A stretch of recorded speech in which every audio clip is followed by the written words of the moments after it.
besides you kind of stating the same thing, share some of the things that you heard. Knowledge. Integrity, knowledge. Answer my phone.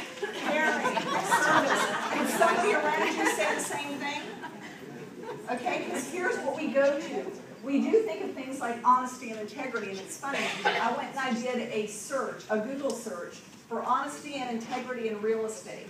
1.3 million hits came up. There's only about 1 million real estate agents across the country at this point, right? But we all deliver, or want to deliver. Nobody wakes up and says, let's call that dishonest guy down the street. I mean, they're not looking for somebody like that. That's considered basic care. And your job from the standpoint of creativity is to create enough brand image or brand awareness in the marketplace that you're starting to attract people to you. And until you do that, you will never have enough constant flow so that when you get busy, business continues to come because your brand is attracting it. You don't have to stop and go look for it again. And this is what I find in most cases. Here's the real model for a team. You have an agent who's been working really hard, has grown their sphere of influence, has a bunch of business that comes from their sphere on a regular basis. They can't handle it, so they go get themselves a buyer's agent who stands by the door and waits for them to come in, every morning. And instead of giving them their leads, because the reality is, you know what, I'm still overwhelmed because the last person I want to give you is my database. If I'm going to share my business, it's probably not going to be my core group of clients, is it? You're not going to start watering down your core group. Now, in some cases they do. But what creativity does is it reaches out and says, what are those programs that I'm going to create, whether it's lead management, whatever it happens to be, that will start bringing people to our door.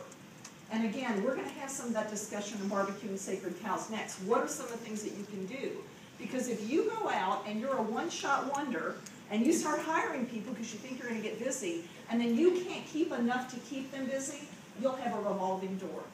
Because this is what I found. If you're not producing approximately 50% of the business your team associates doing, if about 50% of the time they're not working leads that are team generated, which means 50% of the time they're supposed to be working leads that come from where?